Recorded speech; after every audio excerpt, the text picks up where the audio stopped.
नमस्कार, मैं रवि कुमार मिश्रा। आप देख रहे हैं न्यूज़ 18 में मौजूद हूं कांग्रेस के वरिष्ठ नेता राज्यसभा सांसद जयराम रमेश के निवास स्थान के ठीक बाहर, जहां आप देख सकते हैं कि काफी संख्या में छात्र एकजुट हो गए हैं। कोर्ट से हारे, आप देख सकते हैं यहाँ पे जो बैनर्स हैं, कोर्ट से हारे चुनाव आयोग गए भर्ती विरोधी। तमाम ये जो छात्र हैं, हरियाणा के जो सरकारी भर्तियों के परिणाम रोक दिए गए हैं चुनाव आयोग द्वारा, उसके खिलाफ यहाँ पर विरोध जता रहे हैं। आप लोग यहाँ पहुंचे विरोध जताने, क्या कहना चाहेंगे? देखिए, एक बात है, एक तरफ तो कांग्रेस रोजगार की बात करती है, युवाओं की बात करती है, और जब पूरे इलेक्शन से पहले सारा काम पूरा हो चुका था, नोटिफिकेशन आ चुका था, जो प्रोसीजर पूरा फॉलो कर लिया जा चुका था, सिर्फ परिणाम जारी करना बाकी था। जिन 36,000 परिवारों में नौकरियां मिलती, आप सोचिए उन परिवारों को, उन युवाओं को कितना हौसला मिलता। यही है नया भारत। रोजगार के लिए जो कांग्रेस विरोध कर रही है, ये इनका अप्रत्यक्ष रूप से विरोध है कि वही रोजगार ना मिल जाए लोगों के बीच में जो एक उत्साह वो ना मनाया जाए। इसी के कारण इन्होंने एक अड़चन अड़ाई, और हम ये यहाँ विरोध इसलिए दर्ज कर रहे हैं ताकि जयराम रमेश जी समझ पाए कि युवाओं को ये चीज़ आपका निर्णय पसंद नहीं आया, आप इसमें ओछी राजनीति ना करें, और लोगों को जो रोजगार मिलना है उसको दिलवा कर रहेंगे हम लोग। कांग्रेस ये कहते हुए नजर आ रही है कि इसका असर चुनावों पे पड़ेगा, इसलिए परिणामों पर रोक लगाई गई। देखो जी, कांग्रेस की तो एक ही नीति है, अगर किसी के घर में दिया जलता है, दिया बुझाने का काम जो है कांग्रेस पार्टी करती आ रही। मैं एक किसान परिवार से हूँ जी, मैं पिछले 10 साल से तैयारी कर रहा हूँ, अभी भर्ती में मेरा सिलेक्शन हुआ जी। और जयराम रमेश जी ने कोर्ट के बाद भी इन्होंने अपना असली रूप दिखाया है। जो लोगों के घर में दिया जल रहे थे, उनको बुझाने का काम कांग्रेस पार्टी ने किया है, और इसका पूरा हरियाणा विरोध कर रहा है।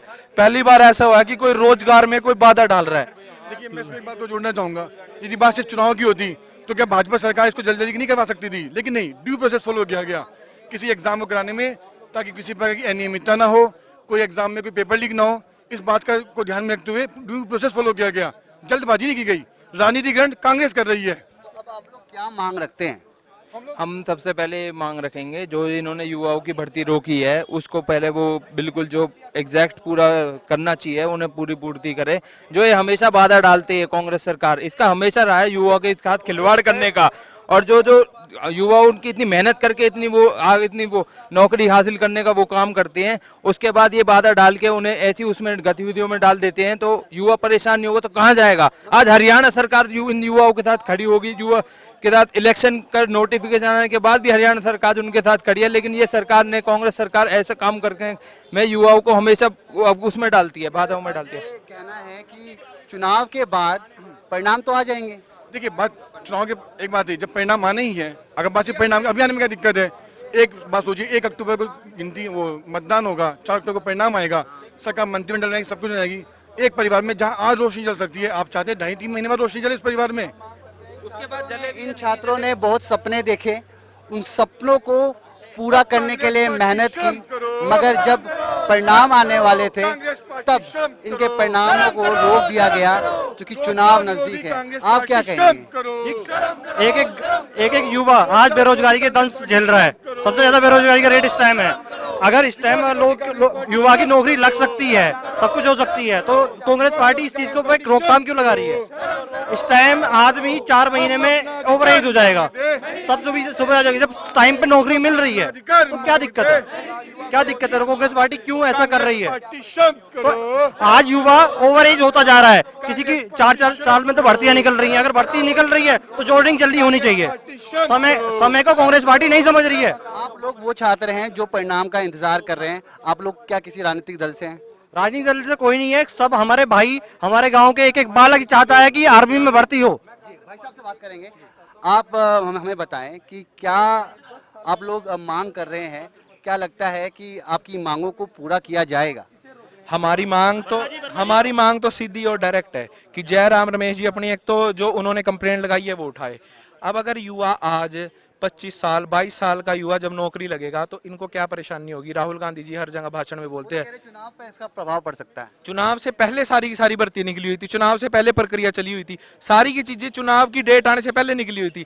लेकिन जयराम रमेश जी की दोगली प्रवृत्ति दिखाती है कि वो किसी को रोजगार नहीं देना चाहते। कांग्रेस पार्टी तो बिना पर्ची बिना खर्ची आज तक इन्होंने नौकरी नहीं दी। आज बिना पर्ची बिना खर्ची के जब नौकरी मिल रही है तो उनको परेशानी हो रही है कि बिना पर्ची और बिना खर्ची लोगों को नौकरी कैसे मिल रही है। आप मांग किसे कर रहे हैं? चुनाव आयोग से अपनी बात रख रहे हैं कि हम इन छात्रों के भविष्य के साथ खिलवाड़ ना हो, परिणाम निकाल देने चाहिए। बिल्कुल, हम चुनाव आयोग से भी अपनी डिमांड रख रहे हैं और जयराम रमेश जैसे लोगों से भी कि आप लोग इतनी दोगली प्रवृत्ति ना दिखाएं, आप लोग युवाओं को इतना खिलाफ ना हो कि युवाओं को जो कांग्रेस का हाल पिछले 10 साल से हरियाणा में हो, इस साल फिर से वही होगा। अगर इनकी यही हरकतें रही, यही युवाओं के खिलाफ इनकी जो मानसिकता है वो दिखती रही, तो हमारा मेन डिमांड चुनाव आयोग से भी और जयराम रमेश जी से भी कि इन भर्तियों को पूरा होने दे, और पूरा हो गया तो युवा नौकरी लगेगा तो देश का और युवाओं का भला होगा। और आचार संहिता जो लगी है उस पर इन्फ्लुएंस ना हो, इसलिए ये कदम उठाए गए हैं।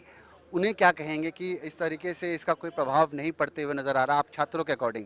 हम तो देखिए जी, चुनाव अब जिस लड़के ने हमने एग्जाम दे दिया, जिसने फार्म भर दिया, अब हमारे खर्चा भी हो गया, हम लोग तेल खर्च करके या टिकट लेके बस में बैठ के हम चले भी गए पेपर देने, और आज उस पेपर पे रोक रखती है तो हमारे दिल पे क्या बीतती होगी ये सोचना पड़ेगा।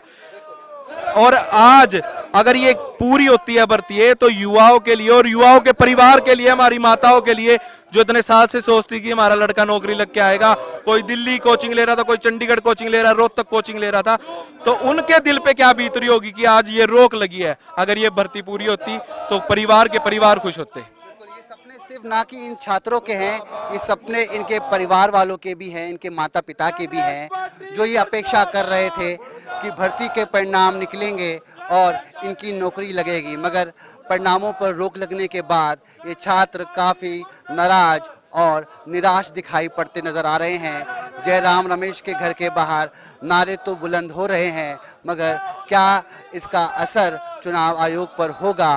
क्या जयराम रमेश